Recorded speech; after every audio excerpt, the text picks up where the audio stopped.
नगर परिषदेच्या नवीन दुकान वाटपावरून गोंधळ, लॉटरी पद्धतीला 17 दुकानदारांचा विरोध।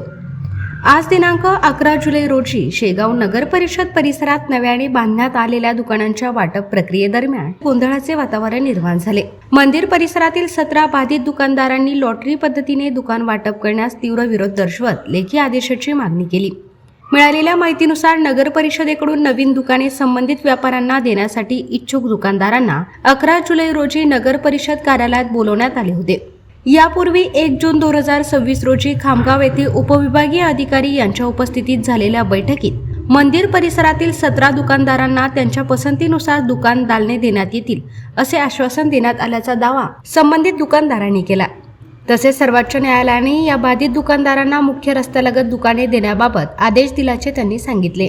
मात्र आज शनिवारी सकाळी सुमारे 11 वाजता झालेल्या बैठकीत मुख्याधिकारी जयश्री बोराडे यांनी संबंधित दुकाने लॉटरी पद्धतीने वाटप करण्यात येतील अशी भूमिका मांडल्याचे दुकानदारांचे म्हणणे आहे। यावर 17 दुकानदारांनी तीव्र आक्षेप घेत ही पद्धत मान्य नसल्याचे स्पष्ट केले। दुकानदारांच्या म्हणण्यानुसार वाद वाढत असताना मुख्याधिकाऱ्यांनी उपस्थित पत्रकार आणि छायाचित्रकारांना सभागृहाबाहेर जाण्यास सांगितले। तसेच बैठकीचे चित्रीकरण करण्यास मनाई केली। त्यामुळे बैठकीच्या पारदर्शकतेबाबतही प्रश्न उपस्थित करण्यात आले। या बैठकीत जिल्हाधिकारी, उपविभागीय अधिकारी, नगराध्यक्ष, उपनगराध्यक्ष किंवा कोणताही नगरसेवक उपस्थित नसल्याचेही निदर्शनास आले। यावेळी संतप्त दुकानदारांनी सर्वोच्च न्यायालयाच्या आदेशापेक्षा वेगळी भूमिका का घेतली जात आहे असा सवाल उपस्थित केला। तसेच लॉटरी पद्धतीने वाटप करण्याचा निर्णय लेखी स्वरूपात देण्याची मागणी करत त्यांनी बैठकीतून बाहेर पडणे पसंत केले। या घटनेनंतर नवीन दुकानांचे वाटप नेमके कधी आणि कोणत्या पद्धतीने होणार याकडे संबंधित दुकानदारांसह नागरिकांचे लक्ष लागले आहे। युवा क्रांती न्यूजसाठी डी ललित, शेगाव। इथे नगर परिषदमध्ये लॉटरी पद्धतीतून दुकान वाटप करण्यासाठी बोलावलं, पण याच्या अगोदर आम्हाला 29/5 रोजी 2026 रोजी अशी नोटीस देण्यात आली सीओ मॅडम मार्फत की तुम्ही गाडे तुमच्या सोयीचे द्या। त्या दिवशी आम्ही 1/6ला आमच्या लेखी स्वरूपात आम्ही सर्व दुकानाचे नंबर देऊन मॅडमला स्वरूप केले। पण आज रोजी ते लॉटरी पद्धत होणार आहे, त्यामुळे आम्ही त्या लॉटरी पद्धतीला बहिष्कार टाकून आम्ही जे 1/6ला दिलेले त्याच्यावर तुम्ही आमचा निर्णय घ्या हे सांगून दिलेलं आहे। ते मॅडम बनीन ते पूर्व दिशा म्हणजे ठराव नाही घेणं, काही नाही घेणं आणि ऑर्डर काढणं आणि आम्हाला बोलावणं, नेहमी नोटिसा पाठवून एका हप्त्यामध्ये मला 7 नोटिसा आल्या।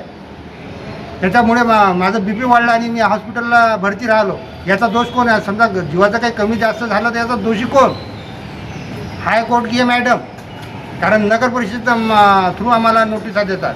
आता हे म्हणतात हा सुप्रीम कोर्टाचा ऑर्डर, सुप्रीम कोर्टाच्या ऑर्डरच्या पेक्षा मुख्याधिकारी साहेब आहेत का? द्या ना तुम्ही दुकानं आम्हाला, आम्ही ते बनवते। आणि इथं जेव्हा मीटिंग चालू झाली तेव्हा पत्रकारांनाही मॅडमने बाहेर काढून दिलं की तुम्ही शूटिंग करू शकत नाही। एक पोलीसवाले होते ते शूटिंग काढून होते, त्यांनाही म्हणून तुम्ही शूटिंग काढू शकत नाही। हे काय तुम्ही ठाणेदार साहेबाला बोलावलं, कामं कोणती चालू आहे? काही वडील बनाय कामं चालू होते की तुम्हाला बाहेर काढून दिली की चुकीचं काम चालू करायचं होतं म्हणून तुम्हाला बाहेर काढलं।